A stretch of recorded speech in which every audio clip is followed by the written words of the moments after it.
días. Vamos a empezar con el siguiente capítulo de la descripción de distribuciones. Ya habíamos indicado las tablas de frecuencias nos dan una idea de cómo están distribuidos nuestros datos y bueno, ahora nosotros tenemos que dentro de toda esa tabla de frecuencias escoger a un representante, que es quien va a representar a todo ese conjunto de datos. Por lo tanto, los objetivos que nosotros vamos a tener en esta sesión es el de describir qué son las medidas de tendencia central. Calcular esta media, esta mediana, esta moda de cualquier serie de datos, sea cuantitativa, sea cualitativa, identificar cuáles son los signos que se utilizan y conocer las fórmulas para las poblaciones y para las muestras. Determinar también cuáles son los valores de datos que son sesgados. Cuando nosotros hablamos de sesgo, quiere decir error estadístico, quiere decir datos que están influenciados, y extremos, que serían datos que son poco frecuentes. Por ejemplo, cuando nosotros tenemos un paciente diabético, puede presentar un nivel de glicemia por encima de 300, ¿no? Entonces, si nosotros incluimos este paciente diabético en un conjunto de 10 personas no diabéticas y calculamos la media, nos podría salir que la media estaría por encima de 120, cuando en realidad es solamente un paciente el que está haciendo que estos datos se dispersen, se sesguen, se lleguen a extremos, ¿no? Bueno, ¿qué es la moda? ¿Qué es la media y las medianas? Estas son medidas de tendencia central. Se llaman medidas de tendencia central porque van a tratar de buscar un representante en el medio de este conjunto de datos. Yo normalmente cuando están ustedes reunidos les digo, si yo voy a nombrar un representante de su curso, ¿de qué nacionalidad sería? Si la mayoría son brasileros, entonces es de obvio que el representante tendría que ser una persona brasilera. Y de la misma manera yo voy a tomar ciertos parámetros para que este representante sea lo más parecido al común del conjunto de datos que nosotros tenemos. No son los únicos. Modia, mediana y media son solamente tres de una infinidad de medidas de tendencia central. Sin embargo, estos tres van a ser los principales, los más utilizados en estadística, pero además el resto de las medidas de tendencia central derivan de estas medidas iniciales. Empecemos con la moda.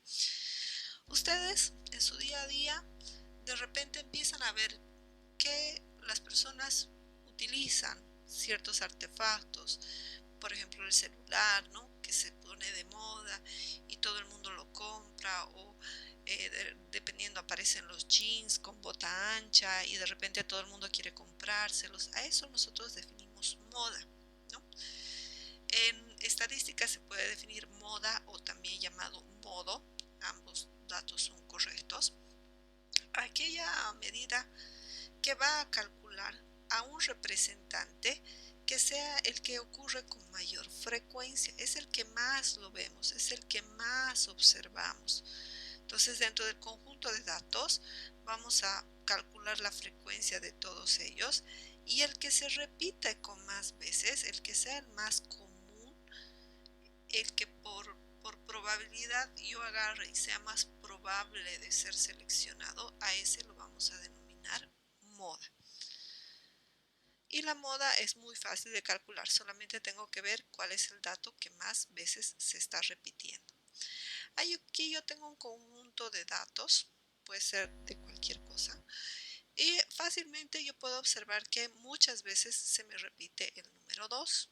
Yo ni necesito contar cuántas veces se repite el número 2 para darme cuenta que hay numerosas veces en las cuales se repite mucho más que el resto de los números. ¿Qué quiere decir? Que si yo meto todos estos numeritos en una bolsa, la probabilidad que saque el número 2 es mucho mayor que el resto de los numeritos, ¿no? Por lo tanto, el 2 va a ser la moda.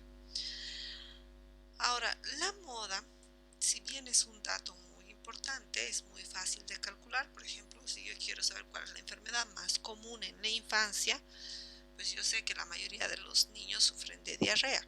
Es fácil. Pero la moda ocurre que tiene distintas formas. Puede estar presente una sola vez y se va a llamar unimodal.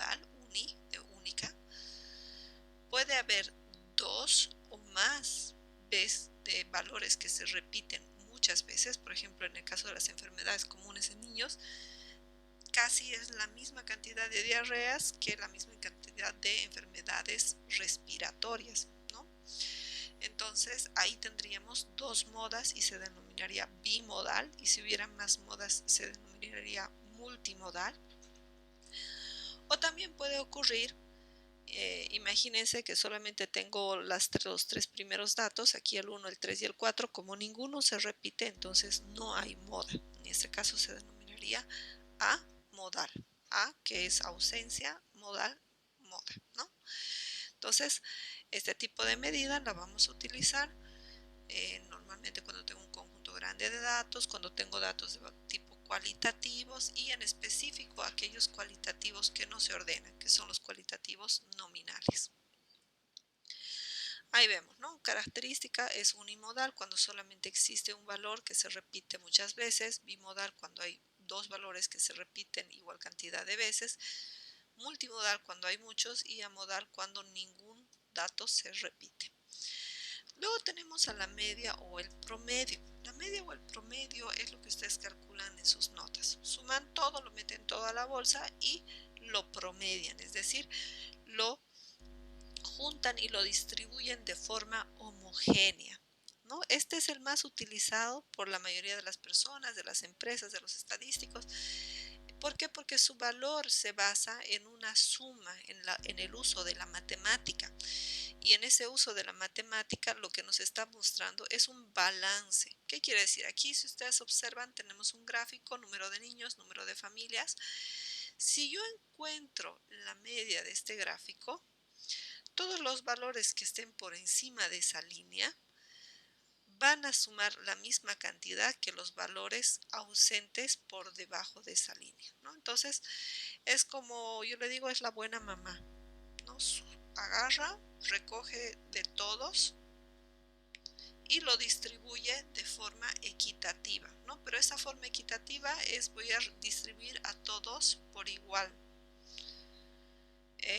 Ahora imagínense, si yo soy una buena madre, pues tengo que distribuir, yo qué sé, el dinero para todos mis hijos. Y en ese caso, pues voy a utilizar la media o promedio. ¿Qué cualidad tiene la media o promedio? Si se dan cuenta, si nosotros utilizáramos los rastis como se observa acá, y cada uno de los cuadraditos representaría la frecuencia, es decir, del primer valor yo tengo 2, 4, 5, del segundo valor tengo 8, del tercer valor tengo 5, etcétera. Nosotros encontrásemos un punto de equilibrio, en ese punto de equilibrio ahí se va a encontrar la media. Entonces, muchas veces nosotros no contamos con instrumentos como la calculadora, como la computadora, y sin embargo tenemos que calcular la media. Entonces, podríamos utilizar una balanza, una romana, algo que nos pueda ayudar a encontrar ese punto de equilibrio donde la porción izquierda pesa lo mismo que la porción derecha. Ahora, es obvio, aquí ustedes ven un rasti blanco al final, que si este rasti, si yo pongo aquí muchísimos bloques, ¿no? Para los que no saben lo que son los rastis, son bloques. Si yo pongo muchos bloques acá, entonces va a desequilibrar a la media. Y ese es uno de los principales problemas de la media. La media es excelente cuando yo tengo una gran cantidad de datos, muchísimos, más de 100 datos. Y además de eso, yo sé que mis datos no están sesgados o supongo que ellos no están sesgados. Tienen una distribución en forma de campanita. Pero en caso de que yo tenga un dato extremo, un dato muy grande o un dato demasiado pequeño, esto va a hacer que la media se desequilibre y me dé un valor erróneo de lo que yo estoy buscando. ¿Ya? Justo a la mitad, dice, esa es la mediana. Entonces, la mediana es el valor del dato central. ¿Qué quiere decir? Que yo tengo que ordenar los datos, ¿no? Los datos que me den, partir el conjunto de datos en dos grupos y ver qué valor tiene ese dato que está ahí, al medio, ¿no? Entonces aquí tenemos 5 estudiantes, ahí están sus notas, ¿no? Y una vez que tienen sus notas, yo quiero saber cuál es la mediana del grupo. En ese caso, lo que nosotros vamos a hacer es, pues, ordenarlo primeramente. El menor va a ser 75, después le va a seguir el número 80, luego el 90, 94 y terminamos en 96. ¿Cuál es el valor del centro? ¿No? 75 es el primero, 90 es el segundo, perdón, 80 es el segundo y 90 es el tercero. Por lo tanto, este valor 90 que está en el centro, ese va a ser correspondiente a la mediana. ¿Cómo se calcula? ¿Cómo yo sé cuál es el dato del medio? Fíjense, aquí yo tengo 5 datos. 1, 2, 3, 4, 5 datos. De estos 5 le voy a aumentar el número 1. 5 más 1 es igual a 6 y lo divido entre 2. 6 entre 2, 3. Por lo tanto, yo sé que el tercer número ordenado es el que va a obtener el dato de la mediana. Pero ¿qué pasa si yo tengo datos que son pares? ¿No? Entonces, por ejemplo, fíjense aquí, yo tengo las notas, tengo 1, 2, 3, 4 notitas, aquí las ordeno, pero ahora si yo sumo 1, 2, 3, 4 más 1 me da 5 y la mitad de 5 es 2,5 y yo no tengo el dato 2,5. ¿Dónde se va a encontrar ese dato 2,5? Entre el dato 2 y el dato 3. Por lo tanto, ¿qué es lo que yo debería hacer? Sumo estos dos valores, el 89 más el 91, y los divido entre 2, ¿no? Entonces, voy a encontrar el dato que está al medio de estos dos datos que están acá, ¿ya? Entonces, ahí está, ¿no? Tengo los 4 valores. Yo sé que mi mediana está a la mitad de estos dos valores, por lo tanto los sumo, los divido entre 2 y el valor de la mediana, en este caso me sale 90. ¿Cuál es la diferencia entre la media y la mediana? Sucede que, como habíamos indicado anteriormente, la media se deja influenciar. Voy a mover un poquito, no se maree. Se deja influenciar por los valores extremos, ¿no? Entonces, si aquí yo tengo un valor muy grande o tengo un valor muy pequeño, va a desequilibrar a la media. Pero ¿qué pasa con la mediana? En este ejemplo de acá, si este 83 valdría en realidad 5, esto no va a afectar de ninguna manera a la mediana. La mediana se va a perpetuar al centro y no va a ser influenciada por valores externos extremos, ni a la derecha ni a la izquierda. Es por eso que cuando nosotros tenemos datos, muy poquitos datos, menos de 100 datos, o cuando sabemos que hay un valor muy grande o muy pequeño que no es igual al resto de los datos, entonces yo voy a seleccionar a la mediana como el mejor indicador de tendencia central, ¿no? En este ejemplo, aquí tenemos los salarios de 5 funcionarios, pero un funcionario tiene pues abismalmente muchísimo más. Y si nosotros calculamos la media, vamos a decir que en media o en promedio los funcionarios ganan 686.000 bolivianos al año. Mentira, porque aquí yo tengo 4 personas que solamente alcanzan hasta los 60.000, 61.000 bolivianos. Pero este valor de acá de 3.200.000 es el que está influenciando para que mis datos se vean sesgados, ¿no? Que lo que habíamos dicho, se vean equivocados, erróneos, y me hagan pensar algo que no es real. Y esto hay que tener muchísimo cuidado en medicina, porque como les daba el ejemplo, yo puedo medir la presión arterial a un paciente, a una serie de pacientes. Tengo 10 pacientes, les mido la presión arterial, pero uno de ellos es hipertenso y su presión presión arterial puede estar tan elevada que si yo calculo el promedio de los 5, pues voy a decir que todos tienen hipertensión cuando en realidad solo es uno el que tiene hipertensión y el resto son normotensos, ¿no? Entonces, mucho cuidado con los valores externos.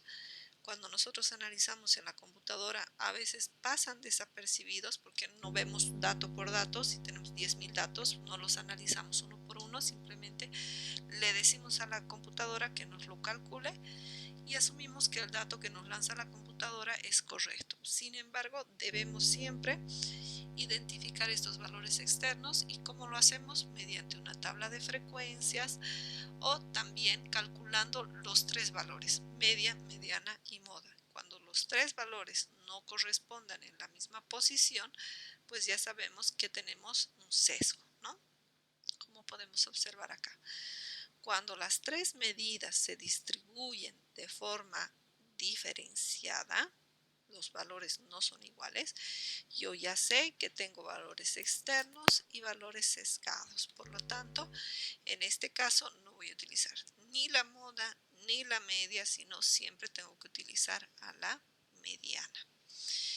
Importante porque la mediana es un valor que necesariamente tiene que tener un orden.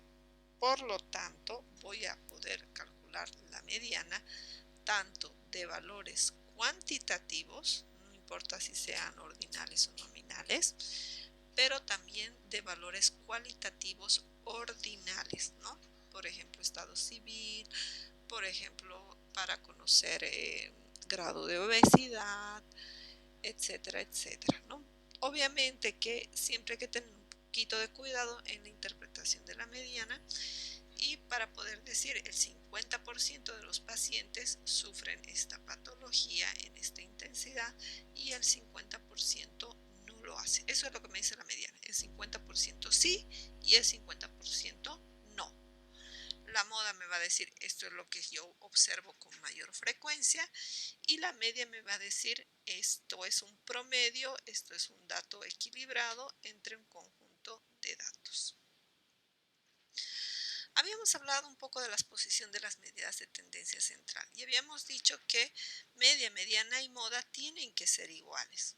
Cuando estas son iguales van a tener y presentar esta curva que ya la habíamos visto en la distribución de las frecuencias, que es una forma de campana o también llamado distribución normal. Esta distribución normal, lo habíamos dicho en la anterior clase, es importante porque nos está indicando que nuestro paciente o la medida que nosotros estamos queriendo tomar se comporta de una forma normal, que no hay ningún otro factor que está influenciando para que yo pueda pensar que no está siguiendo correctamente el tratamiento o que mi tratamiento no está haciendo efecto.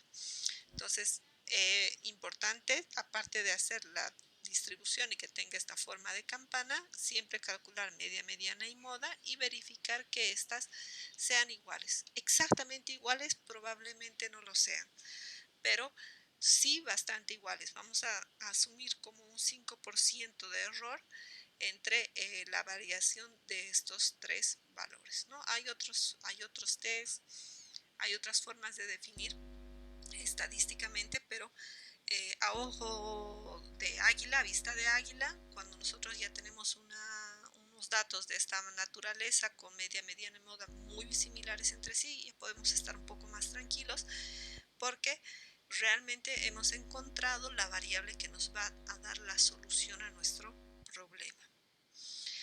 Habíamos hablado también de los valores atípicos. Bueno, hay valores que son poco frecuentes, son eventos muy raros y que pueden darnos un resultado equivocado. Y ahí tenemos que tomar una decisión. ¿Los incluimos? ¿No los incluimos? Si los incluimos van a afectar mucho nuestros datos.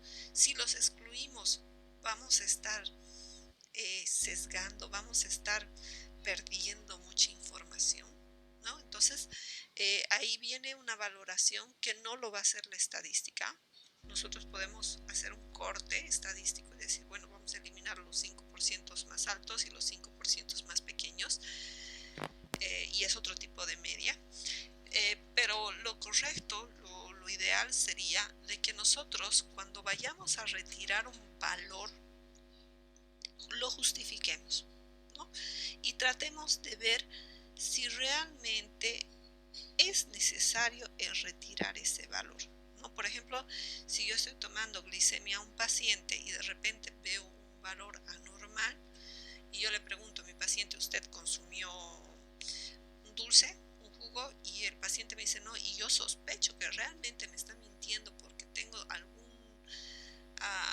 precepto o algo, entonces retiro ese dato, ¿no? Una forma de corrección podría ser volver a medir, ¿no?, el dato, volver a hacer una repetición de la muestra. Pero si yo no tengo esa opción, la otra opción sería retirar el dato que me parece que es anormal, ¿no? Bueno, habíamos hablado también dentro de los objetivos que vamos a ver cuáles son las fórmulas. Esta es la fórmula de la media poblacional, ¿no? Y aquí tenemos media o promedio, se denomina con esta letra X, con una barra por encima, así lo van a ver normalmente en todos los libros de estadística y en algunos artículos científicos. ¿A qué va a ser este media promedio? No se asusten, esta letra sigma significa la sumatoria, a la sumatoria de cada uno de los valores componientes en la muestra, ¿no?, todos los valores que yo estoy obteniendo de mi variable, dividido entre el total de datos. Ahora aquí me dice media poblacional versus media muestral. Si yo estoy segura que tengo toda mi población de datos, voy a utilizar esta fórmula. Pero si yo sé que lo que estoy calculando es una muestra, un pedazo de esta población, entonces ahí la figura va a cambiar un poquitito, ¿no? Entonces voy a diferenciar y voy a utilizar la letra mu, que es esta U medio rara, una U griega, esta letra mu, para designar a la media poblacional y voy a dividirlo entre el total de la población. Y en este caso voy a utilizar el X promedio para determinar una media que tiene un origen muestral. En algunos libros, además, aparte de dividir entre el total de datos muestreados, puedo dividirlo entre el total de datos muestreados más 1. Este más 1 me da un margen de error. Puede ser, me está indicando ya, de todos los datos de la muestra, puede ser que uno me haya equivocado. Entonces le voy a dar un datito más, un valorcito más. ¿Para qué? Para que se ajuste mejor a mis datos. Voy a hacer de cuenta que me he equivocado en un valor. ¿Okay? Y después también vamos a ver lo que son los rangos y los rangos intercuartílicos. Ya esto entrando un poquito en lo que son las medidas de dispersión. ¿Qué son las medidas de dispersión? Bueno, si las medidas de tendencia central me buscaban un representante del medio, las medidas de dispersión me tratan de decir cuán diferentes son el resto de los elementos de ese representante del medio. Si yo tengo de representante brasileros, yo no puedo asumir que el 100% de mis estudiantes son brasileros. Yo tengo que saber que aparte de brasileros, que es lo más frecuente, yo tengo otras nacionalidades y tengo que averiguar cuáles otras nacionalidades existen. Si el promedio de mis notas me dio un 51, yo tengo que averiguar en qué prácticos saqué baja nota para reforzar esos conocimientos y no así en el refuerzo de conocimientos en donde yo obtuve notas muy altas, ¿no? Entonces es importante conocer, aparte de esta medida de tendencia central, estas medidas de dispersión. Hay muchas medidas de dispersión, una de ellas se llama rango. Para los brasileños, rango significa ser una comida, me imagino. Para nosotros también tenemos esa acepción de rango, más también rango significa nivel, ¿no? Rango jerárquico. Y también en estadística, esta característica de rango significa un límite entre dos puntos, en este caso, entre el valor más pequeño y el valor más grande. Entonces, yo lo que tengo que ver acá, cuáles son los valores que están mayores y mínimos. Aquí tengo un ejemplo, aquí tengo una serie de 5 datos. Yo busco cuál es el valor más pequeño, 75, el valor más grande, 96, y los resto. Y una vez que los resto, me sale que el rango es 21. ¿Qué quiere decir? Entre las edades de 75 y 96 años hay 21 años de diferencia. Entonces yo puedo decir, el promedio de la edad o la mediana de la edad es de 90, pero hay una diferencia de edades entre el menor y el mayor de 21 años. Y eso me va a dar una idea de cuán diferentes son los datos. Aparte de esa medida de tendencia central, yo voy a ver cómo se dispersan, cuán diferentes son. Este rango, por lo general, se utiliza solamente como una referencia y cuando yo tengo datos cualitativos ordinales o cuando tengo cuantitativos que no se ajustan a esta distribución normal, ¿no? Es solamente una referencia. Ahora bien, dentro de la mediana, que se acuerdan que les había dicho que era el 50%, entonces aquí yo tengo mi distribución, tengo la media, la mediana y la moda aquí en el centro. Yo tengo el rango, que sería la diferencia entre este valor mínimo y este valor máximo, pero también tengo otras dos medidas de dispersión, ¿no? Aparte del rango, yo tengo lo que sería la desviación estándar o el error promedio, error típico, que se denomina por esta letra sigma, y donde gráficamente una curva cóncava se convierte en convexa, ¿no? Vamos a aprender a calcularla. Y tenemos también una otra medida que se llama el rango intercuartílico. ¿Cómo funciona este rango intercuartílico? Si yo soy capaz de dividir mis datos 50% a la derecha y 50% a la izquierda, pues este pedacito que ya estaba dividido lo voy a volver a dividir a la mitad. De manera que voy a tener 4 pedazos iguales, del mismo peso, ¿no? De la misma cantidad de datos. Si tengo 100 datos, aquí va a estar el dato 50, aquí va a estar el dato 25 y aquí va a estar el dato 75. Entonces, yo considero el rango que se encuentre entre el punto 25 y el punto 75 y ese va a ser el rango intercuartílico. ¿Por qué es importante? Porque en el rango intercuartílico se encuentra el 50% de los datos. Y ese 50% de los datos pues ya me da una idea muy fuerte de dónde se están concentrando la mayor cantidad de datos. De ahí nacen los cuartiles, los percentiles, los deciles. Aquí tengo una serie de datos, ¿no? Ya están ordenados del menor hasta el mayor. No importa si se repiten porque cada uno tiene que aparecer con su repetición. Vamos a encontrarle a la mediana, ¿no? La mediana es el grupo del medio. Entonces, yo voy contando cuántos datos tengo. 2, 4, 6, 8, 10, 12, 14, 16, 18, 20, 22. Entonces, 22 en el dato 11,5 se encuentra el dato central. 2, 4, 6, 8, 10, 11, 11,5. Entonces 2 más 2, 4. Entre 2, 2. Sigue siendo 2. Por lo tanto, aquí al medio tengo a la mediana. Quiere decir que la mitad de los números son 2 o menores que 2 y la otra mitad de los números son 2 o mayores que 2. Ahí está, ¿no? Aquí está la mediana, dividiendo a la mitad el 50% inferior, el 50% superior. Pero hago la misma operación ahora con los datos del centro. Y puedo calcular el cuartil, ¿no? El cuartil superior, inferior, superior e inferior, ¿no? El cuartil. Y el rango intercuartílico entonces estaría entre el 2 y el 3.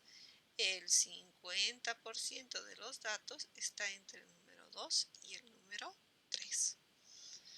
Entonces, a eso es lo que nosotros llamamos este rango intercuartílico.